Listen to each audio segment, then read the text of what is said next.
Bom dia.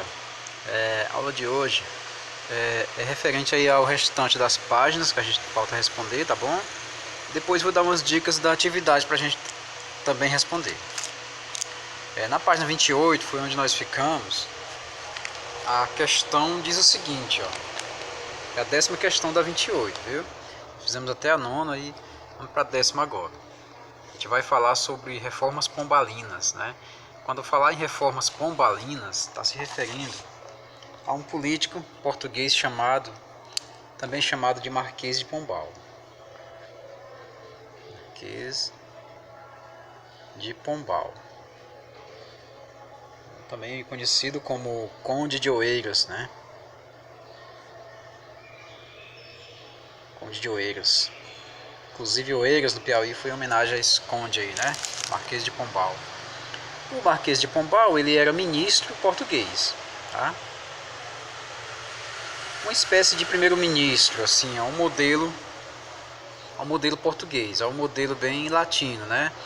Um primeiro-ministro preocupado em, digamos, organizar Portugal, né? Organizar economicamente, politicamente, socialmente, tudo enquanto ele estava interessado em melhorar.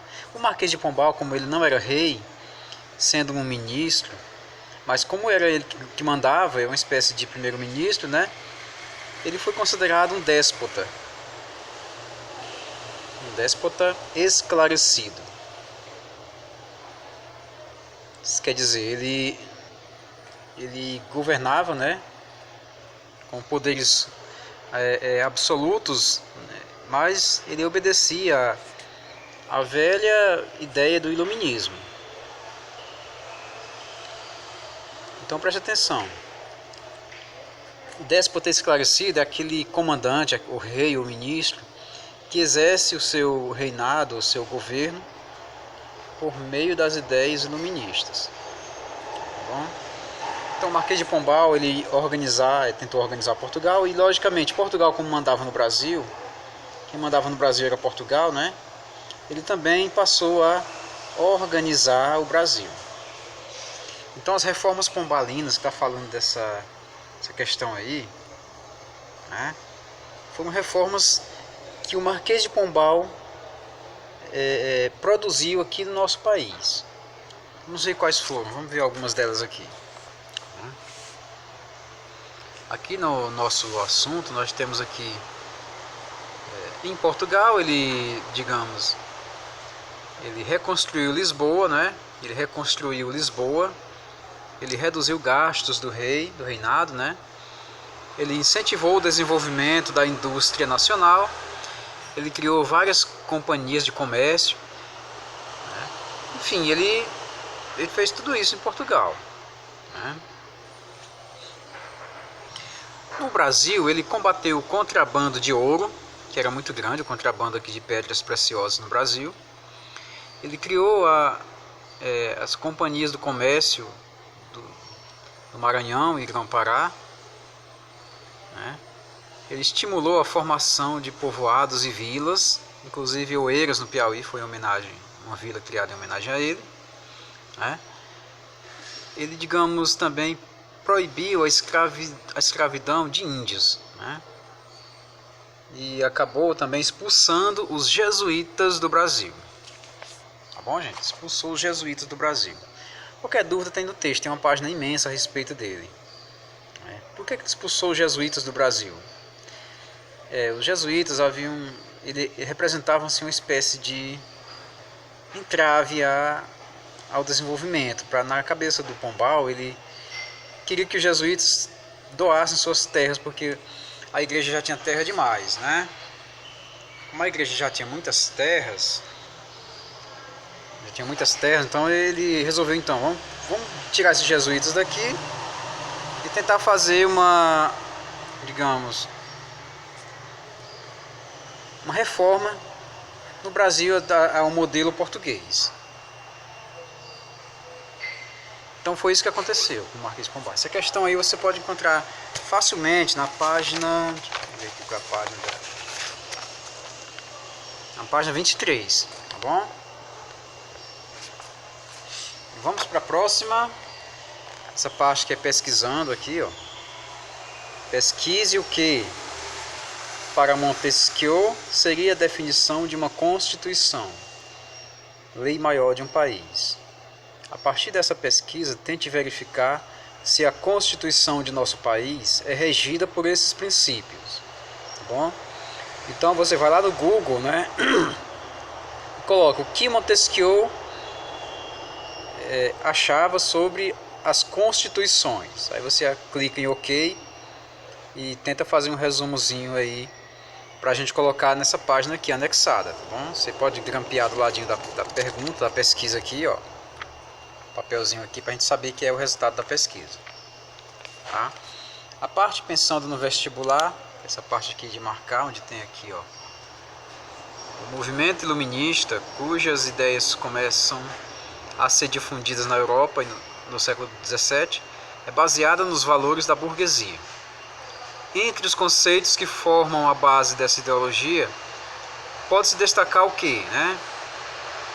Então, já que é baseado em valores da burguesia, também é baseado em valores da defesa da propriedade privada, viu? Vista como resultado da transformação da natureza por meio do trabalho.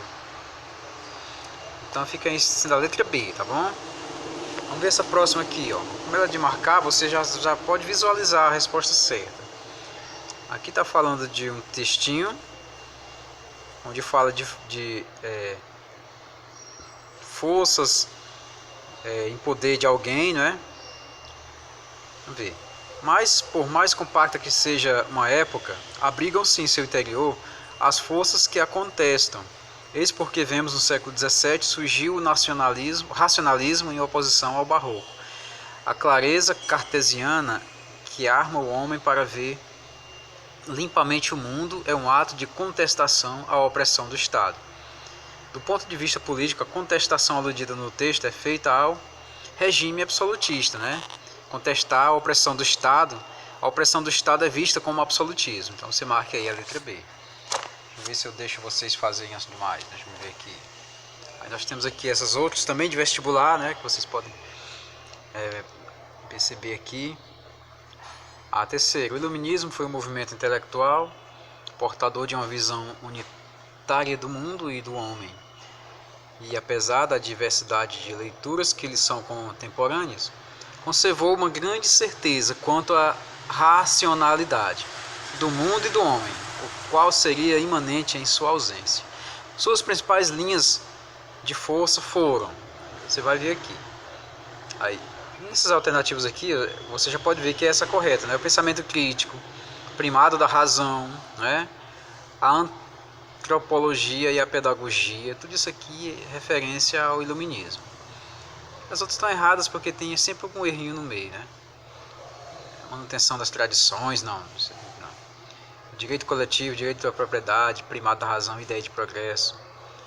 Então você coloca a letra A. Quarta questão. Um dos aspectos mais importantes da filosofia política de John Locke é a defesa do direito à propriedade, que ele considerava ser algo inerente à natureza humana. Uma vez que o corpo é nossa primeira propriedade, de acordo com essa perspectiva, o Estado deve o quê, né? Então você pode perceber aí que já está marcado também. Permitir a seus cidadãos ter propriedades ou propriedade, né? Então o Estado tem que deixar o cidadão ter suas próprias propriedades. Como eu falei para vocês agora há pouco, é uma ideia burguesa. O iluminismo é um conjunto de ideias financiadas pela burguesia. Então a burguesia vai defender os interesses dela. Quais os interesses da burguesia? Propriedade privada, livre iniciativa, a não intervenção do Estado na economia. Tudo isso aí são abordagens da burguesia. Aí aqui a quinta. O fortalecimento burguês e a formulação de críticas ao antigo regime é absolutismo, tá? Permitiu o desequilíbrio das forças sociais do Estado e propiciou o surgimento do movimento cultural denominado iluminismo. São valores defendidos pelo iluminismo. Vamos ver. Letra A. Nacionalismo e absolutismo não, né? Conquista da propriedade material e fortalecimento dos princípios religiosos também não. É a letra C, como você pode perceber. Ó. Tolerância religiosa e filosófica, igualdade e liberdade jurídica. Bom, são ideias que vão servir muito para o próximo capítulo e também para os dois próximos capítulos, na verdade. Essa da PUC do Rio de Janeiro nós temos aqui. Movimento intelectual portador de uma visão unitária do mundo e do homem. O iluminismo, apesar da diversidade de leituras que eles são contemporâneas, conservou uma grande certeza quanto à racionalidade do mundo e do homem. É um pedacinho daquele texto lá, ó, igualzinho, tá? O movimento iluminista do século XVIII representou o quê? Como o livro do tio já está respondido, você já pode perceber. A afirmação das ideias de progresso e natureza, o que permitiu o avanço do conhecimento racional. Então, gente, tudo que foi relacionado ao iluminismo futuramente vai ser utilizado de alguma maneira. Por exemplo, a nossa bandeira tem ordem e progresso lá no meio. Aquilo ali é uma frase iluminista, viu? É uma frase com relação ao iluminismo, ou positivismo, que ele vai ser chamado depois, tá? Aqui nós temos a sétima, que diz assim, ó, assinale a alternativa incorreta, tá errada, viu? Ao criticar o mercantilismo, os fisiocratas visavam o quê? Desenvolver as colônias, é errada, porque as outras todas estão corretas. Tá certa a letra A, eliminar o mercantilismo do Estado na vida econômica, tá certo. Abolir os monopólios e privilégios, tá certo. Permitir a livre circulação monetária, tá certo. Moedas, né? Dar ênfase à agricultura como o principal setor da atividade econômica, tá certo. A fisiocracia, a agricultura é o principal setor econômico na fisiocracia. Tá corretíssimo. Vamos ver aqui para concluir essa parte.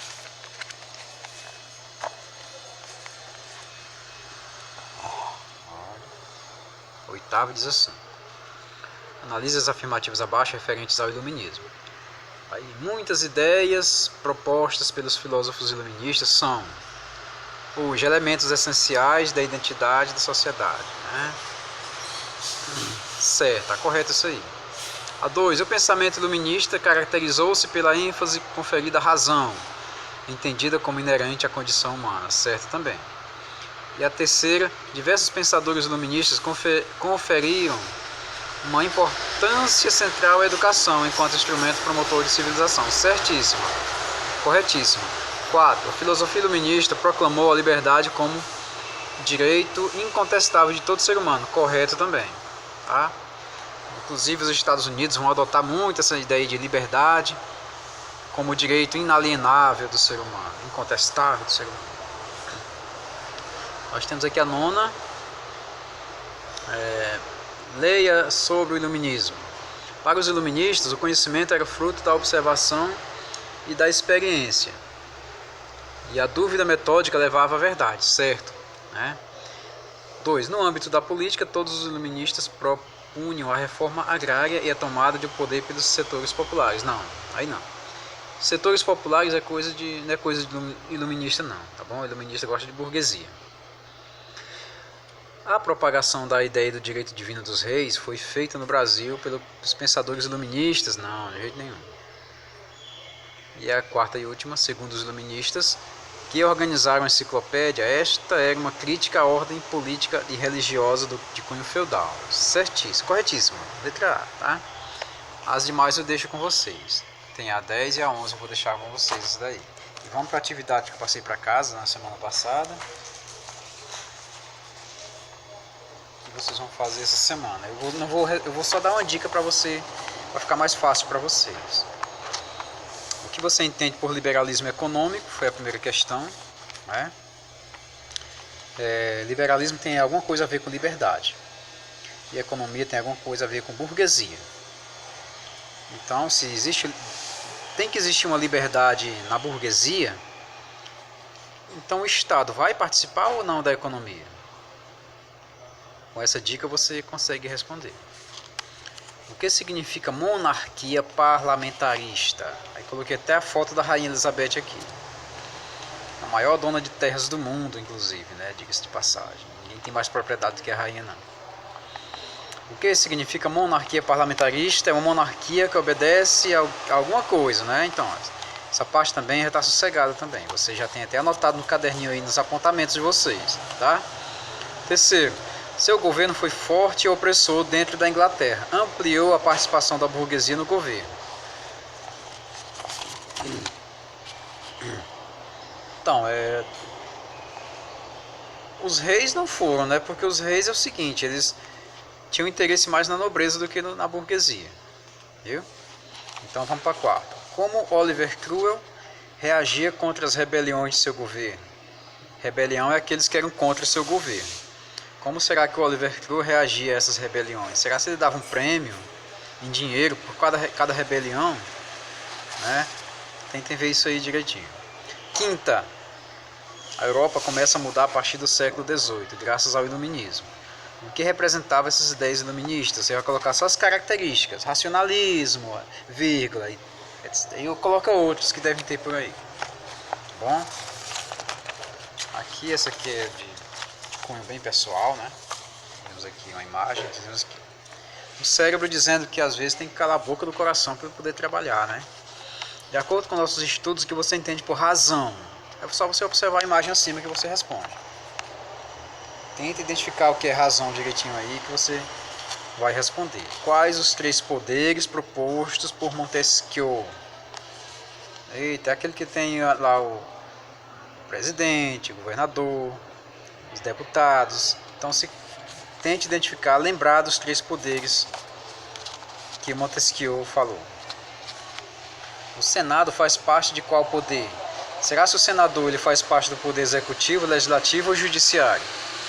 O prefeito municipal faz parte de qual poder? Será que o prefeito municipal pertence ao poder executivo, legislativo ou judiciário? O juiz de direito faz parte de qual poder? Do poder executivo, legislativo ou judiciário? Né?